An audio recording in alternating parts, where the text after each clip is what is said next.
He started off as an outcast. When I was hired as a planner, no one else was called that.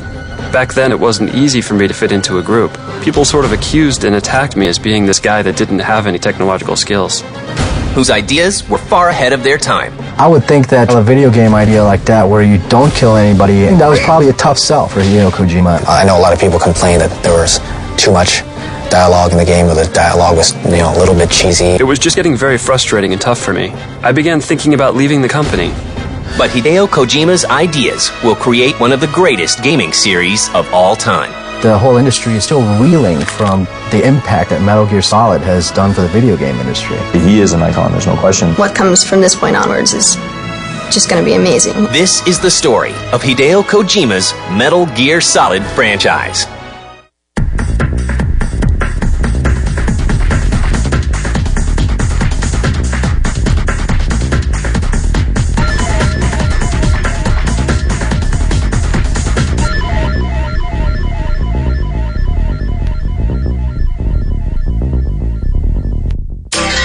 It's the turbulent 60s when a man named Hideo Kojima is born. I was born in Tokyo in 1963 and lived there up until I was 3. And then I moved to Western Japan, and that's where I grew up. He is introduced to the silver screen early in life. When I was a baby boy, I was forced by my parents to watch films even before I knew who I was. So I grew up on movies. While Kojima is studying economics in college, he discovers a new love. I had a lot of free time, and that's when I started playing video games. Namely, games on the Famicom. The game that changed my life, the game of my destiny, was Shigeru Miyamoto's Super Mario Bros. Till then, I pretty much had the notion that film and video games were separate entities. But then, I realized that even in video games, I could do creative things just like they're done in the movies. He has such a great mind for storytelling that I just think that his mind's always going, and he's always taking everything in and analyzing it and thinking of ways he can use that in a story. Kojima decides to pursue a career in the game industry, much to the surprise of his friends. I was part of an economics seminar during my 4th year in college when I told my professor and colleagues that I was going to join the video game industry. They told me, "No way, stop and think twice about what you're doing." I joined Konami in 1986. But the aspiring game designer has some problems fitting in at first. Everyone sort of did everything back then, and when I was hired as a planner, no one else was called that. Back then, it wasn't easy for me to fit into a group. People sort of accused and attacked me as being this guy that didn't have any technological skills. His first project is a near disaster. I was given this particular game plan, and I worked on it for 6 months. But the thing was, I didn't know anything about memory space in a game or the actual method of how to assemble a game and put together a game. I never thought about the actual schedule or timeline of when to do what. Then my boss called me and said, sorry, they were dropping my game plan, and this was my first big challenge. I was the only one in the company who had never had any of his games released. And people, instead of saying hi, would come and say, at least complete one game before you die. Kojima is given one more chance.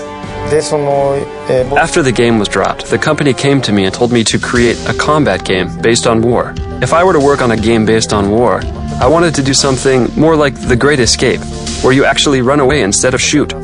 When I came up with this game plan, my superiors in the company said, this rookie's already failed on one project, and now he's trying to come up with this weird concept where you don't fight, but you run away. I would think that trying to sell a video game idea like that where you don't kill anybody and you are, in stealth mode the whole time, I think that was probably a tough sell for Hideo Kojima at first. Near the end of the year, it was just getting very frustrating and tough for me. I began thinking about leaving the company, and I talked to one of my superiors. He helped me and gave me some advice, and eventually it all worked out in the end, I guess, with Metal Gear. Kojima comes up with the idea of a stealth action game where players take the role of Solid Snake, a special forces operative who must defeat a walking nuclear tank called Metal Gear. After 2 or 3 months of development, the game started moving. The game system was ready, and you could actually sneak around your character. And if the enemy saw you, you'd get the exclamation point above your head, and they'd start attacking you. When we got to this point, the team members played it and they said, oh my god, this could be a great game. And from then on, development went really smooth. Konami begins to warm up to Kojima's unique new game. But how will the public react?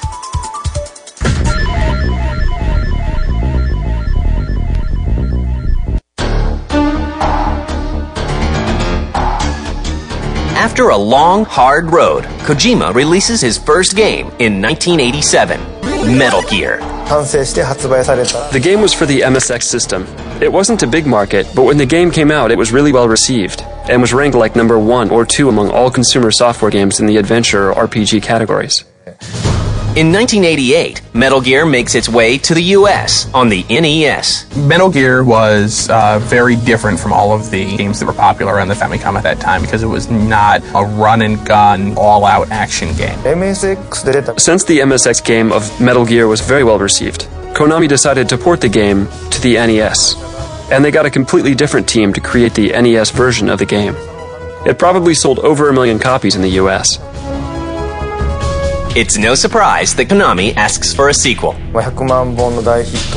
And since the NES version of Metal Gear sold so well in the US, the sales force in the US said, please, do a sequel.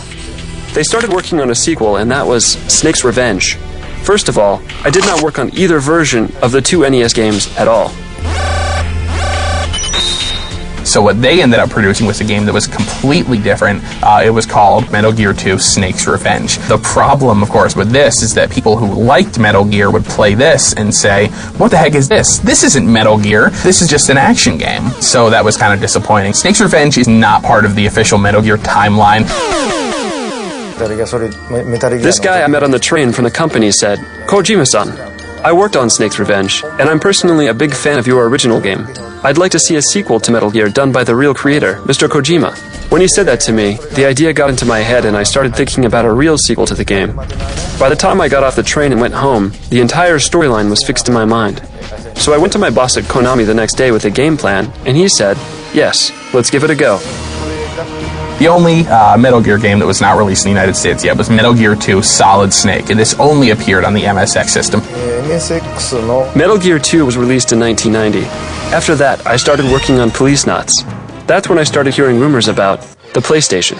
In 1995, Sony gives birth to the 32-bit era by introducing the PlayStation. The powerful new system catches Kojima's eye. When I saw how advanced these new systems coming out were, I started thinking about a new action game. Kojima decides to revisit the Metal Gear franchise. We established this company called Konami Computer Entertainment Japan in 1996 in Tokyo in order to develop Metal Gear Solid for the PlayStation. The PlayStation allowed me to do more things that I wanted to do for the whole infiltration experience. Since what I wanted to do was in 3D, I used these polygons to create a 3D environment. To ensure Metal Gear Solid has a unique look, Kojima brings aboard a rookie designer named Yoji Shinkawa to create an unforgettable cast of characters. Mr. Kojima interviewed me and said, I'm now working on the Metal Gear project. Would you like to come and work for me? I said, why not? Sure. So Metal Gear Solid happened to be the first game I worked on. When we talk about the Metal Gear series, you also have to talk about Yoji Shinkawa. He really created the atmosphere of the world and the really memorable characters. There's so many characters. Meryl was a really interesting character. It was really neat to see Kojima put that feminine element into the game, and I thought that it was a really great way to tell a love story while you're playing through all this action. This is no time to try and hit on me, Snake. Sniper Wolf was a great character as well. He gives all his characters a heart and a purpose, and you understand why they're doing the things that they're doing. Catch you later, Ansel. And the profound, twisted nature of the characters. They have problems, and some of them have sexual problems. This is the greatest handgun ever made. And some of them are absolutely nuts. I am losing myself. Solid Snake gets a new look as well. I tried to make Solid Snake as colorless as possible. If he has too many of his own characteristics, then the player won't be able to associate himself or herself to the character. I actually did not think about color at all. I basically just wanted to recreate Solid Snake from the MSX series in my own way. I wanted to digest him, and then spit out this new Solid Snake. Kojima is now ready to update the stealth action gameplay Metal Gear is known for. Little does he know that what he does will revolutionize gaming.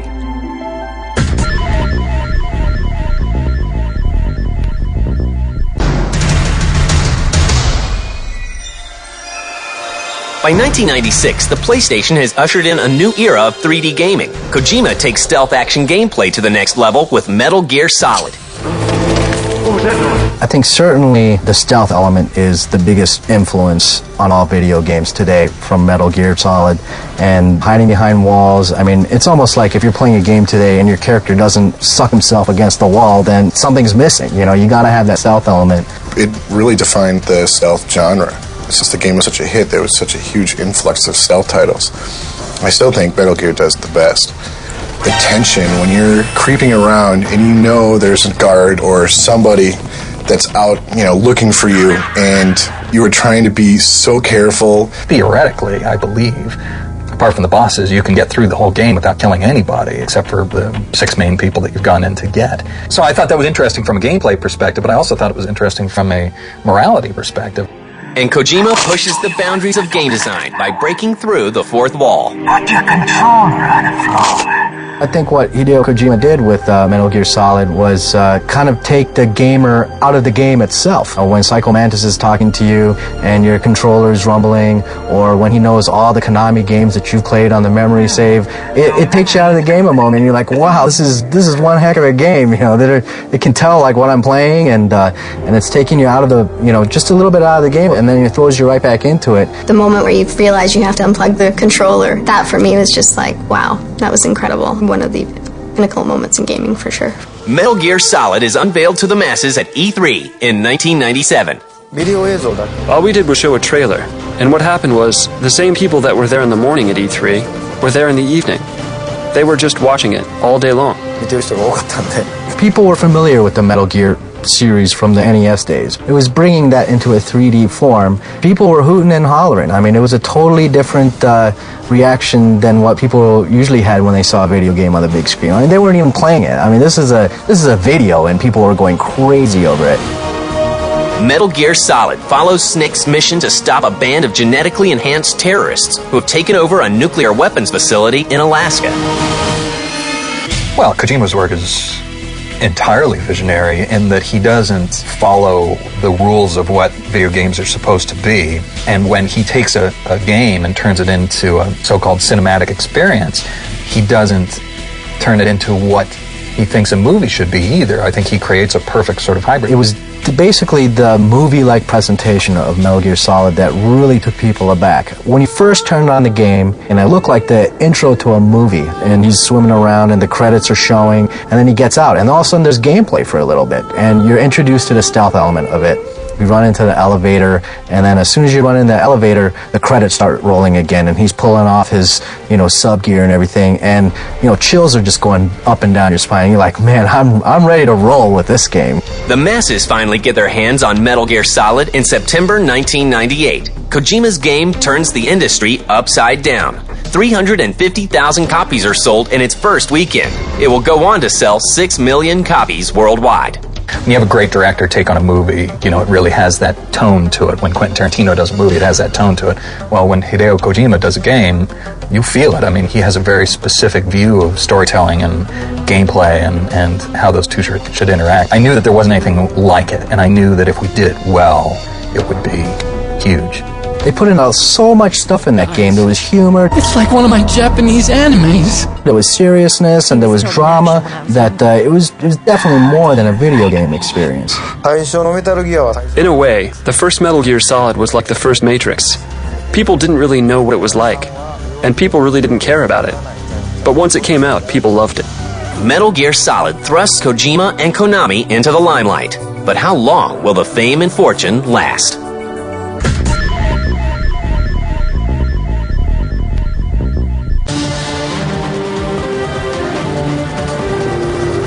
After the release of Metal Gear Solid in 1998, Kojima and his team of talented developers begin work on Metal Gear Solid 2: Sons of Liberty. After the success of Metal Gear Solid, we knew that people expected a lot from the sequel, so I was constantly under this pressure to do something great. So it was definitely a different experience. By now, Solid Snake, the game's main character, is nearly a household name. Well, Solid Snake is this kind of loner assassin type character that, you know, maybe that's why I like him so much. He seems to have this mysterious, you know, he's got a very male testosterone mystique about him, and I guess I find that very attractive. By being that mysterious, you really want to delve into that personality, and I think that's what makes him such a cool character, you know, and the voice. How you doing, kid? Well, Solid Snake is a guy who has been used all of his life by the military and by his superiors. He's the ultimate soldier. Konami releases the PlayStation 2 version of Metal Gear Solid 2: Sons of Liberty in the fall of 2001. The game includes plenty of improvements to the Metal Gear formula, as well as a soundtrack by Hollywood composer Harry Gregson Williams. Other things in the game that people found out was the first-person shooter mode. It created a new way to look at Metal Gear Solid, and you really were even impressed by the physics of the game. It was just a whole new thing, and it took Metal Gear to a whole new level. But the new sequel has a big secret that catches many gamers off guard. I was in love with the game the first couple of chapters, I guess you'd call them, and you're playing through as Snake, and it was just incredible. But then suddenly you're playing as this Raiden character, and you're like, what is this? Where's Snake? I think a lot of people were disappointed that you were alternate character, Raiden. I think it made a lot of hardcore fans maybe unhappy. Once again, Kojima gives his game a very cinematic feel, but some gamers think it goes a little too far. You passed with flying colors. Sons of Liberty had lots of movie footage, lots of stuff to watch, and you put the controller down for literally 20 minutes sometimes. I know a lot of people complained that there was too much dialogue in the game, or the dialogue was, a little bit cheesy. Leave it to me. Despite what a lot of people said about too much cinematics and a difficult to follow storyline, I still loved it. Metal Gear Solid 2 is a hit and sells 7 million copies. In 2002, Konami releases an enhanced version of their new sequel called Metal Gear Solid 2: Substance for the PC, PS2, and Xbox.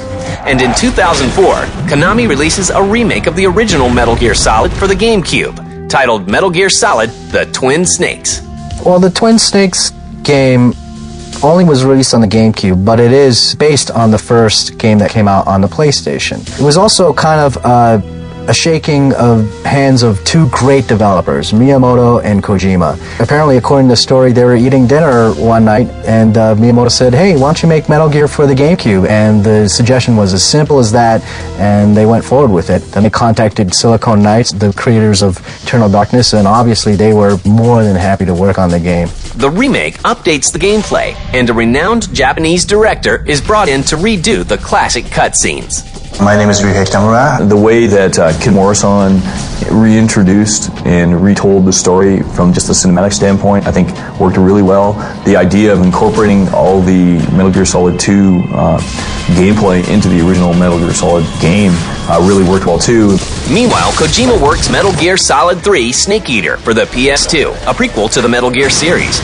Metal Gear Solid 3 is taking things to a whole other level. I think Kojima is really challenging himself with outdoor environments, doing stealth, but doing it in a much different way than in these enclosed environments. I think it's going to be a really cool opportunity to try out some new things. This is a trilogy bound by one grand theme. In order to put an end to the series, you're basically eating up the snake in this game.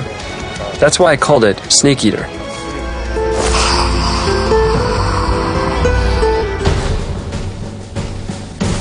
Today, the Metal Gear Solid series has countless imitators.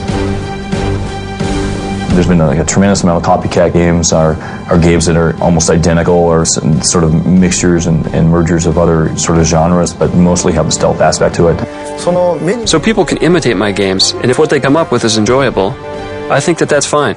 And in 2002, the man who was once ridiculed by his fellow game developers is named one of the top innovators of the year by Newsweek magazine. When I got the first notice or offer for that article in the magazine, I thought it was about the 10 biggest people in the video game industry. And then it turned out it was the 10 biggest people who would be shaping the world. I was surprised. The biggest change probably was within my family and among my community. My friends, many of these people say, "Are you ever going to stop working on video games? Aren't you going to start moving on?" Then when they saw this article, they went, "Oh, maybe he's actually doing something he should be doing." But fans of Kojima and his Metal Gear series have always known that he was destined for greatness. Tonight, we honor the creator of the fantastic Metal Gear franchise, Hideo Kojima! He is an icon, there's no question. But beyond that, I think he's got a lot more stories to tell, and I'm one of the people waiting to hear his next story. And I still think, even today, the whole industry is still reeling from the the impact that Metal Gear Solid has done for the video game industry. I always told myself I'd always be in the front line creating video games, even when I reached 100. Now that's changed to, even after I die, even as a ghost, I'd still like to create games. It's so fun. The Japanese are not really good at expressing their thoughts with words, but I guess if I were to put it into simple words, I just love creating video games.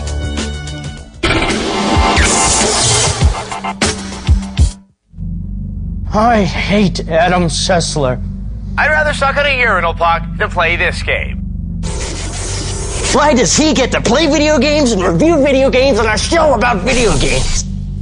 Why does he get to spend every day with Morgan Webb? We've got a preview of the hottest new releases. Yeah! Obsessed with video games? Watch X-Play with Adam Sessler and Morgan Webb. Next.